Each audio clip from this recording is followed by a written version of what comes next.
आज डिस्कस करेंगे construction details of lathe machine के बारे में। जो लेथ मशीन है वो कौन कौन से पार्ट की बनी होती है और वो जो पार्ट हैं वो क्या क्या काम करते हैं।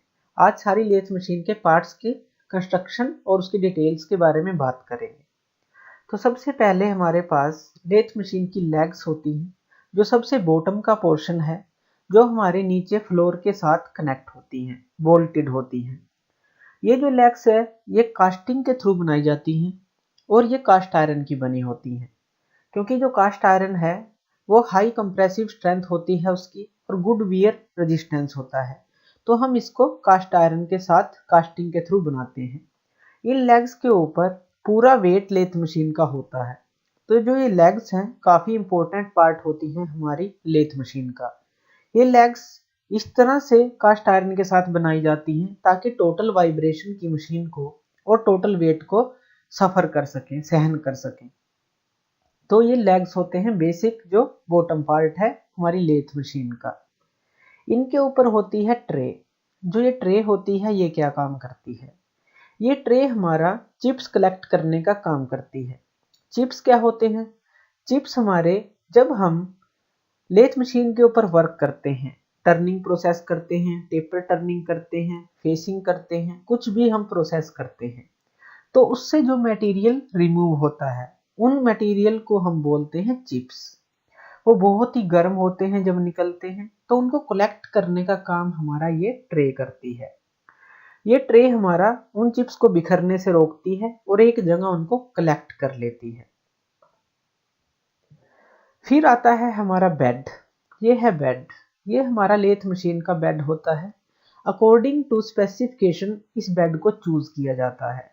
हमें लेथ मशीन है उसकी रिक्वायरमेंट क्या है उसके अकॉर्डिंग ये जो बेड है लेथ मशीन का ये चूज किया जाता है। ये जो लेथ बेड होता है ये हमारा कास्ट आयरन से बना होता है, क्योंकि इसकी हाई वियर रेजिस्टेंस है, हाई कंप्रेसिव स्ट्रेंथ है, तो इसलिए हम इसे कास्ट आयरन का चूज करते हैं। ये भी कास्टिंग के थ्रू ही बनता है।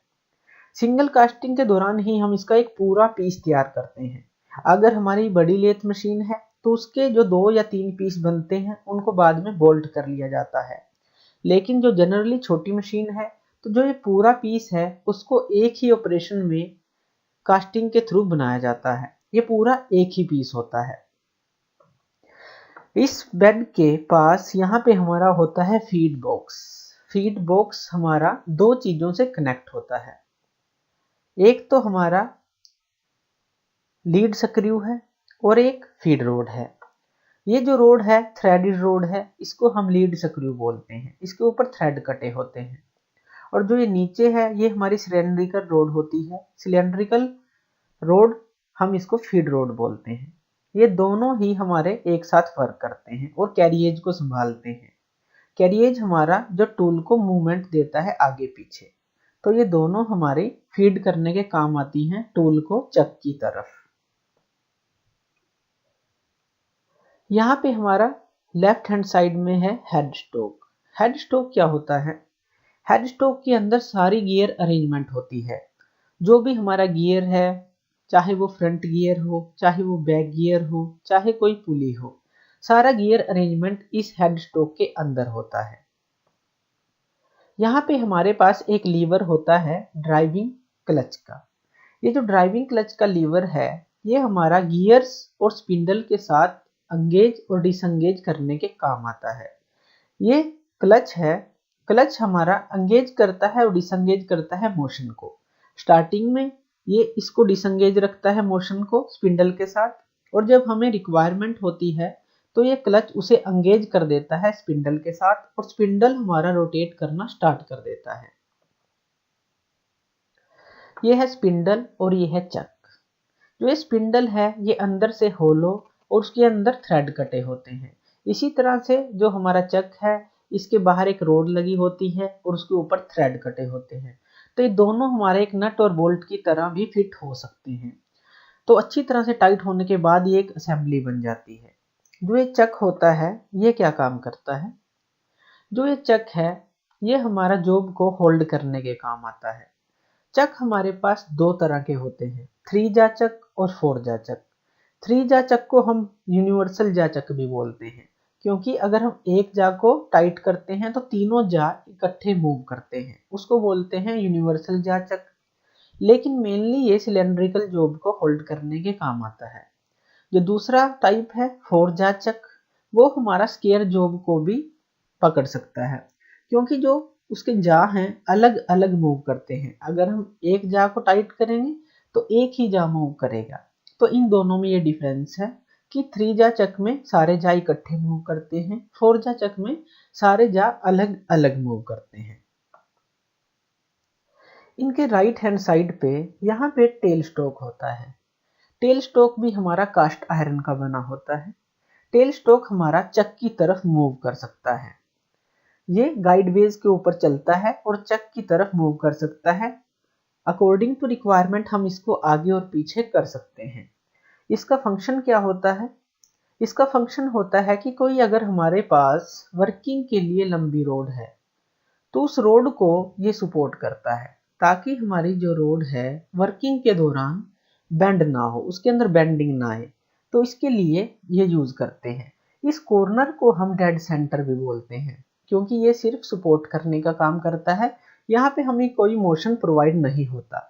लेकिन अगर हम यहाँ एक ड्राइविंग प्लेट लगाएं और इसी तरह का कॉर्नर इस तरफ लगाएं तो उसको हम लाइव सेंटर बोलते हैं, क्योंकि यहाँ पे हमें मोशन मिलता है, यहाँ पे मोशन नहीं मिलता, तो इसलिए इसको डेड सेंटर बोलते हैं। और अगर इसी तरह का हम यहाँ पे यूज करते हैं तो हम उसको लाइव सेंटर बोलेंगे। ये जो टेल स्टॉक है हमारा, दो चीजें इस पे और लगी होती हैं, एक तो रैम्प क्लैंप और एक हैंड व्हील। ये जो हैंड व्हील है इसको हम जब घुमाते हैं तो ये जो कॉर्नर है डेड सेंटर है आगे और पीछे की तरफ मूव करता है, बाहर और अंदर जाता है।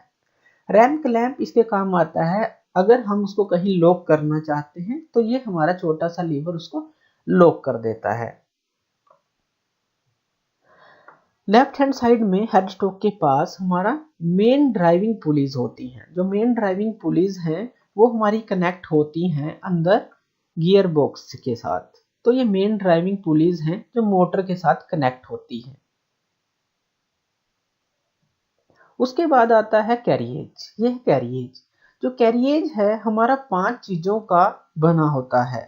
उसके अंदर क्या क्या आता है? Saddle, cross slide, compound rest, tool post और अप्रन।